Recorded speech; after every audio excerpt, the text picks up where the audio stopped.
Sunday, June 13th. And this morning I want to talk about immigration, about what's happening at the border.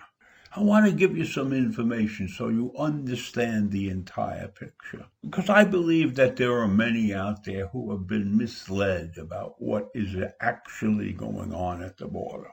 So I'm going to give you some statistics that I have gathered from U.S. Customs and Border Protection. That's the CBP. And also from the Office of Field Operations. And that's the OFO. So according to the statistics that they have issued, I'm going to give you some numbers now. Big numbers you should know. The number of family units was 45,000. And the number of single adults that were at the border was about 121,000. Then there were 17,000 unaccompanied single minors, and then a few hundred accompanied minors, and I guess that's somebody who was traveling but not in a family unit of some kind. So those are the figures, and that's 180,000 people. So now I'm going to tell you something that very few people know. Ask me how I know, because I cannot reveal my sources on what I'm about to tell you. I've seen many reports in the newspapers, and there's many people who have questioned, what the hell is Kamala Harris doing? We haven't seen her at the border. She hasn't gone down to Central America to do the job that she was tasked with.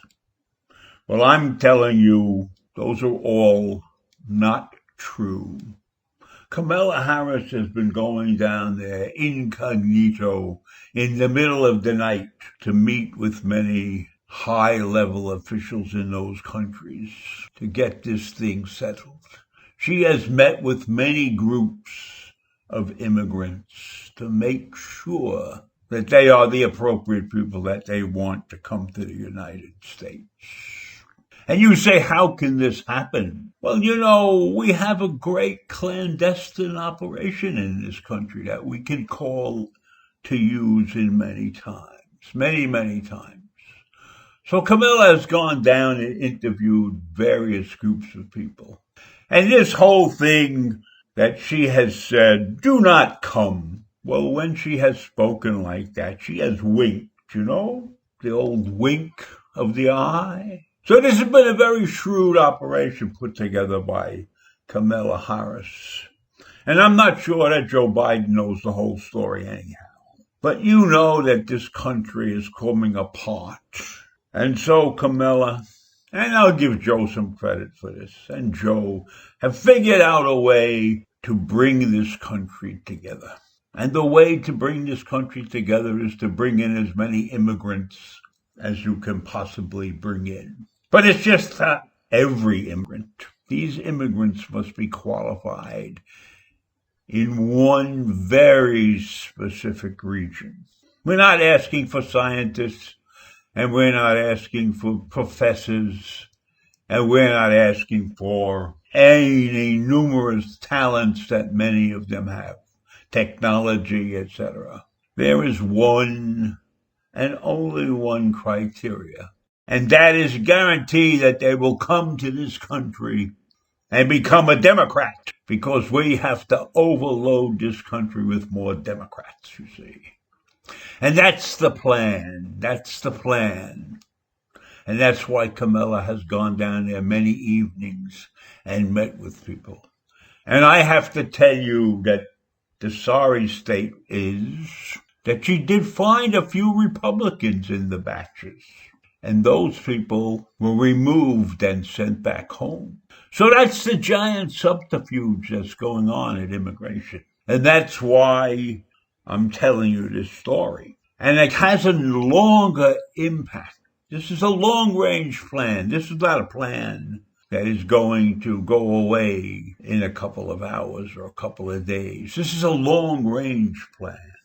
So they'll keep doing this for as long as it takes to get enough people to ship to the red states. So the plan is to get these population of immigrants who want to be citizens of the United States, and they must be Democrats. And we're going to send them to Georgia and North Carolina and South Carolina and Florida and Texas and Wyoming and Montana. And don't forget that most of these people are farmers, so they'll fit right in. But they won't be red farmers, they'll be blue farmers. And that's the plan. So pay attention, people, and stop worrying about all of these people at the border, because something good is going to happen by having all these people at the border. They'll be voting Democratic, and we know that we could use more Democrats in this country. So that's my story, and you probably don't believe it. But stay up some night and go down to an airport in Washington, D.C. and see who's taking off, if you don't believe me. And maybe you have a friend who works in traffic control or something, and they'll be perfectly willing to spill the beans on this undercover operation that has been going on for 6 months now. And I'll tell you what really spurred this operation, because I don't think they had any ideas about doing this. But because of what happened on January 6th, they had to take this drastic action, create this monumental subterfuge, so that we could get this country straightened out once and for all. Don't ask me any more questions about this, because I'm sworn to secrecy.